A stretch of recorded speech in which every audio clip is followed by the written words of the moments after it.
Mitombo isa indraiky ny commune ao anatin'ny faritra Boeny manana ny drafi-panajariana na ilay antsointsika hoe schéma d'aménagement communal. Androany no nitondra teo anatrehan'ny ministera-panjakana miadidy ny fanajariana mitandry ny mahakasika izay ny tompon'andraikitra.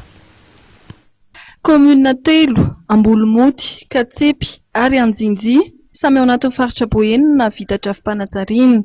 Zava-dehibe ahafahana mandrindra fampandrosoana ny fananana ny drafi-panajariana eo anivon'ny commune, hoy ny tale jeneraly ny fanajariana an-tany eo anivon'ny ministera-panjakana. Fitaovana entina handrindrana ny fanajariana sy ny fampandrosoana eny anivon'ny commune rehetra eto Madagasikara. Fitaovana ozy izy afandrindrana satria hita ao anatin'izany andreo foto-drafitrasa izay tsy maintsy apetraka. Hita ao anatin'izany ny fijerena andreo toerana izay anokanana foto-drafitrasa anokanana fampandrosoana amin'ny lafiny industrie na amin'ny lafiny resaka fambolena na amin'ny lafiny resaka toeram-ponenana.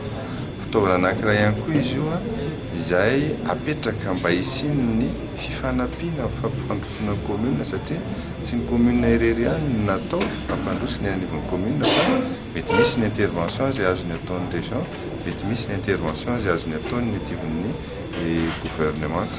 Ny antony anankiray izay hitondrana an'ilay izy ety anivon'ny ministera dia mba ahafahan'ny ministera mamoaka an'ilay didim-pitondrana izay fandaliana sy fametrahana ary fampiarana an'ireny schéma d'aménagement communal ireny. Anisan'ny tombontsoa azon'ny commune manana ny drafi-panajariana ny fahafahan'ny commune mahazo tany-panjakana. Ahafahana mametrapetraka daholo hoe reto daholo ny filan'ny vahoaka avy any fotony. Dia mba tsy ahafahana mikorotana ny fametrahana ny lafitany atokana daholo hoe ry zao atokana ho ankijana, ty atokana ho an'izao, ty atokana toerana fanitarana.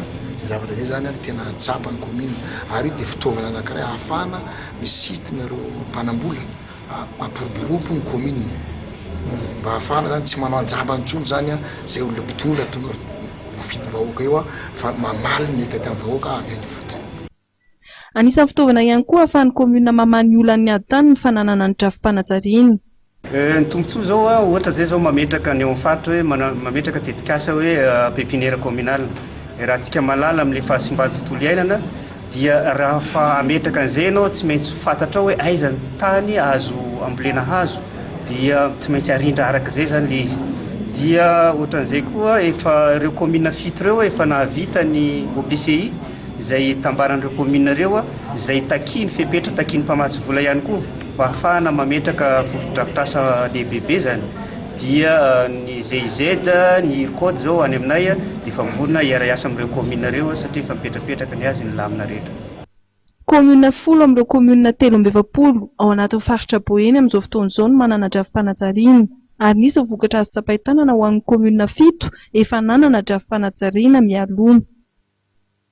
Drafi-panajariana ho an'ny 15 taona manaraka no natolotry ny commune Ambolomody, Katsepy ary Anjinji izay samy ao anatin'ny faritra Boeny.